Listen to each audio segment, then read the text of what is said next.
You're in charge. We're recording. Don't mind me, because I'm just going to go ahead and start laying it out. All right. And I know I'll walk all over the place and you'll say, that old man's crazy.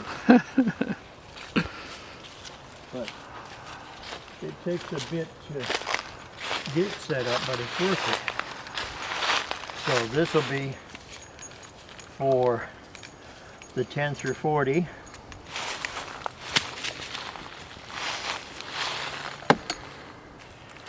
This is the 10 through 40 Viberplex.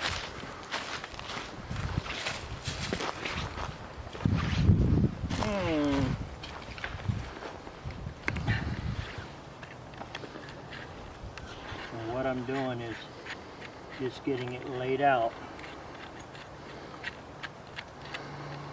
So when I pull it up, everything will be good. With the Viberplex, this one's got tuning stubs. I'll show it when I get it unwrapped. One of the areas that you really got to watch when you're doing it is like right here. This is your tuning stub. Okay. And it needs to make sure it hangs down. And people don't realize that, and they'll pull their line up. Did you make this? Looking at it. Did you make this one? No, this one was bought from Viberplex from okay. DX Engineers. And it's well worth the money that I spent on it. It's a no-tuned tuner antenna. And Mike and I took 6.5 inches from the very end of it and folded it back after some testing and found that that's where our best resonant for the sideband part of the band that we operate. But now we're both into playing with CW, so I may have to go and retune it or just get another antenna or make another one, whatever. I enjoy all aspects of the hobby, and I got away from CW for many years, 20-some years. So let me get my mess. That's why I use these winders. Let me get my mess undone here. This is, when I pull 2 antennas up, this is the distance from the first, this antenna, to the next one.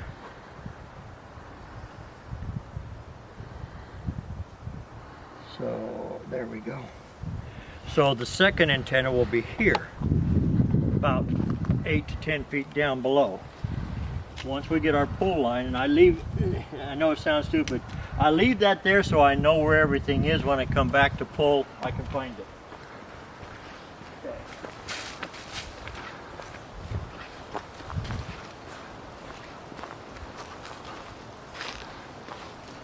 Now, this will be for the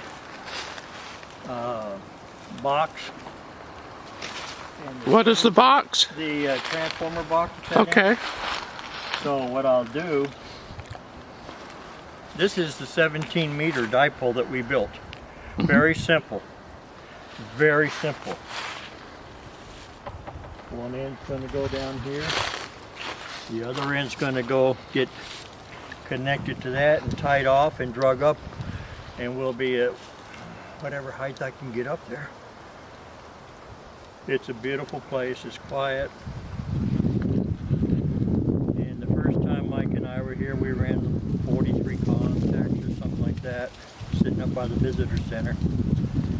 And then we came a next time and found this place in exploring mode. And I've enjoyed it ever since. Now you see what I'm doing, I'm getting everything laid out, so I just make one pull. Yes, sir. Once I get the antenna rocking and rolling, one pull. Okay.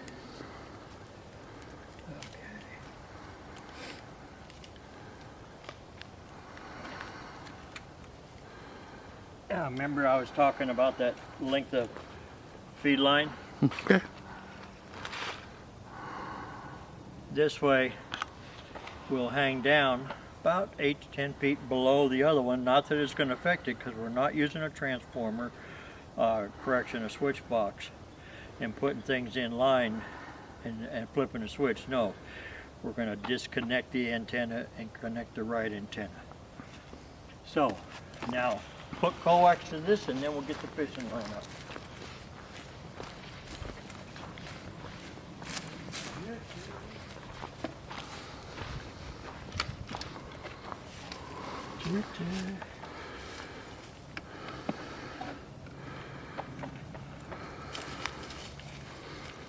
What is the green rope for? The green rope is going to be on the bottom, so we can tie the 17 meter the other end of it. Okay. And make it in a sloper configuration. I don't run it as a dipole. Last time Mike and I ran it as a dipole at Turnbull, we had it maybe 7 feet off of the ground because we spent so long on 60 meters trying to get that antenna up that it didn't work the way we wanted. Set that there. All right, here it is. Now,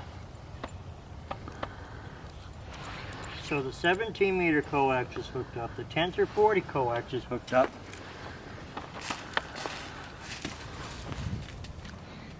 The ties are hooked up. The only tie that we don't have hooked up is that one. And I'll get it here in a second.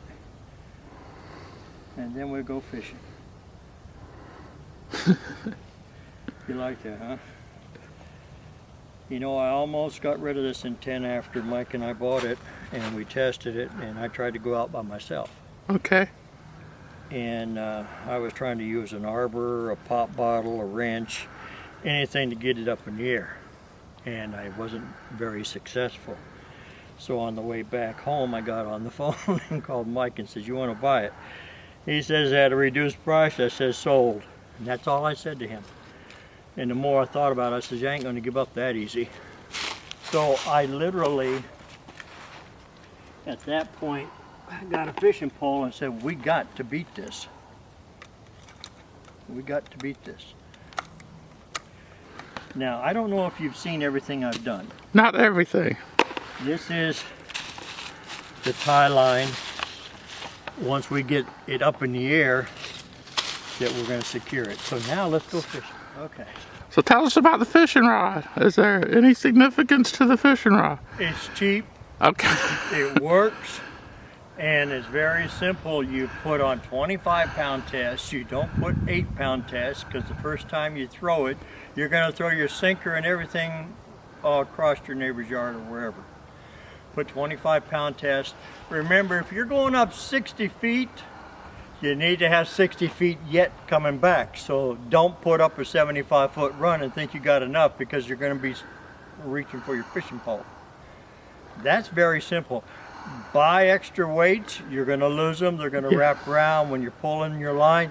Pull slow so it don't go like that, because it'll frustrate you. So we'll see how many times I mess up trying to get it up in the tree. And don't let the camera get you nervous. I'm not worried about the camera. At my age, you don't worry about that, but you got these little things that get in the way, so you have to figure them out.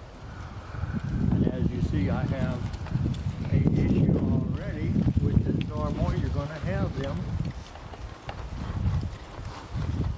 And once I get past that, we'll be all right.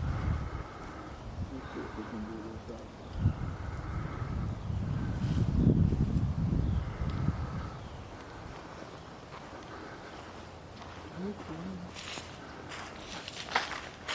Make sure it's all clear.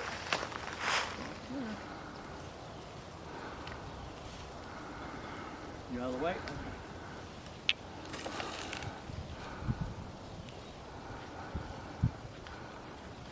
You see it?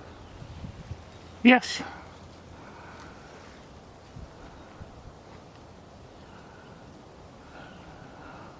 Not bragging on myself, but It's okay. how many times did I get it up? Twice. There you go. Did you get a good limb? Oh yeah, we're way up there, buddy. All right. The camera can't see it, but. No. Just remember what I said. If you don't have enough line, and I have plenty of line, but I'm trying to show you what will happen Okay. if you don't. Okay. So, let me open this and release some more line.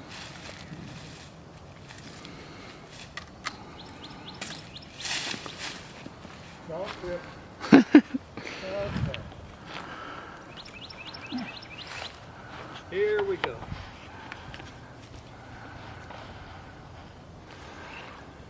Now people say it takes an awful long time, and I can just sit in the car and drive up and do your thing. That's perfect. That's what you want to do. Do it. I love the beauty that I have right here, that I can sit out and enjoy the fresh air.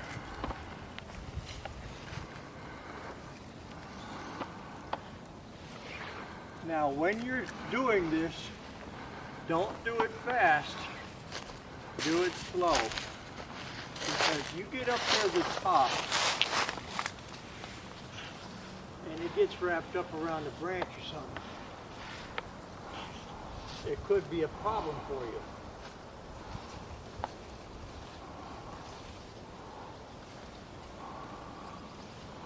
And see, this is the only issue.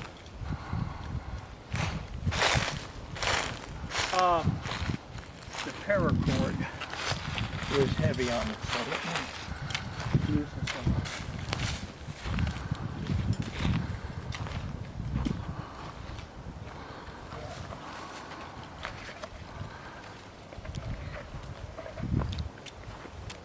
And tell the viewers what the paracord will do for you. Paracord allows you to slide it, generally speaking, up and down or over the limb. It's getting that sinker up over the limb,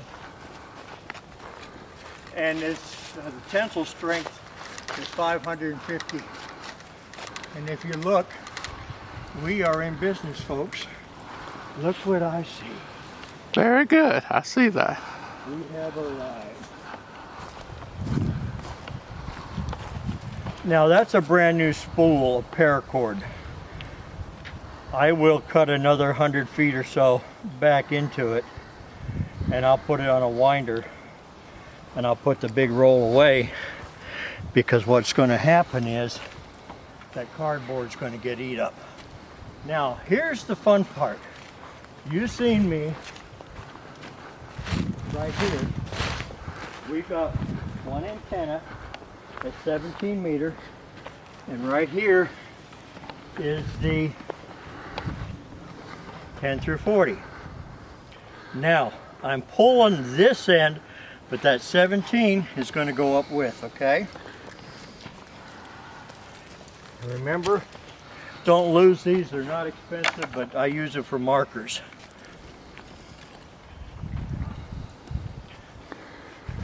So now watch what happens.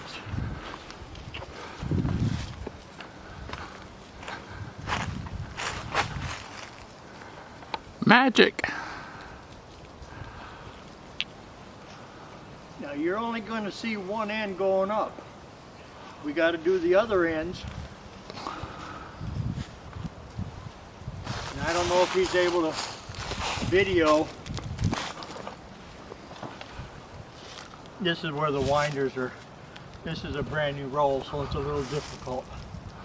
Okay, I'm up about as high as I want to go. So what I'm going to do is I'm going to secure this, and I'm going to wrap the video recorder up in it so he can't get out.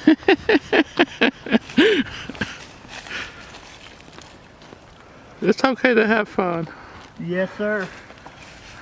There's no promise of tomorrow, folks.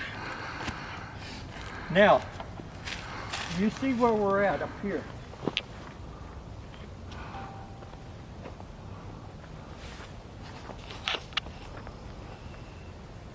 Okay.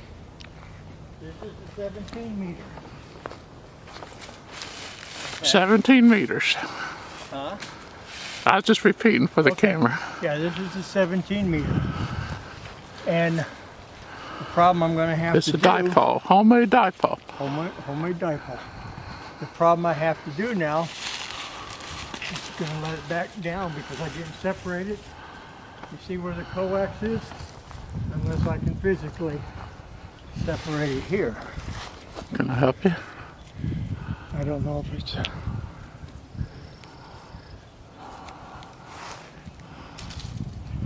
Yeah, let me do it this way. Take this, and I'll have to do it the other way. Okay.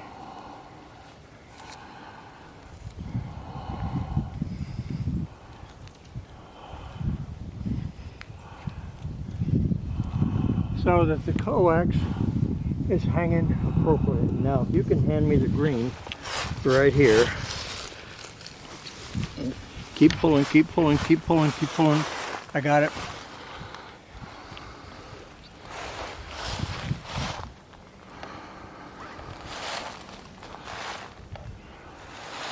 And remember, Dom likes sloper configuration. Tell us about the stopper. Yeah, thank you. That doesn't mean in a dipole, and it doesn't mean in a vertical. You see this end that I'm working on right now is going to go hold over here. Just find a tree. It doesn't have to be perfect. You're not worried about that. All you're doing is sloping it instead of making a dipole. Period. That's it. Nothing fancy. And if you look, we're up and... Oh yeah. Good height. Good height, yes. And I'm not doing nothing fancy. It's just sitting there. We're good. The coax is right here. Okay?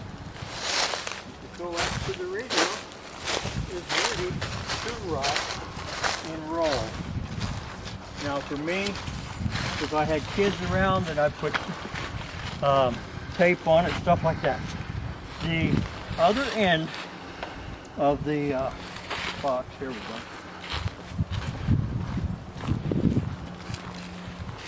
Remember, I connected some guide to it. So let me get my guide on the right side of the box. Okay, now we're going to go pull this one up. The coax is already here. We just have to tie it off. And if you look behind you, you see the antenna coming Oh yeah. out. Okay. You see where we're at? Yes, sir. Wow. Oops. You're wrapping around the table a little bit. Look at this. You see how high off the ground I am? Yes, sir. Yep. I mean, literally, if you look over here, Oh yeah. there's the transformer. Nothing fancy. Nothing fancy.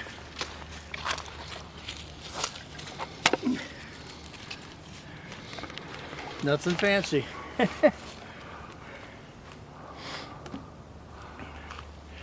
The coax, that's our counterpose that a lot of people aren't aware of. They say, well, you need a counterpose. No, you don't. No, you don't. We have plenty right here.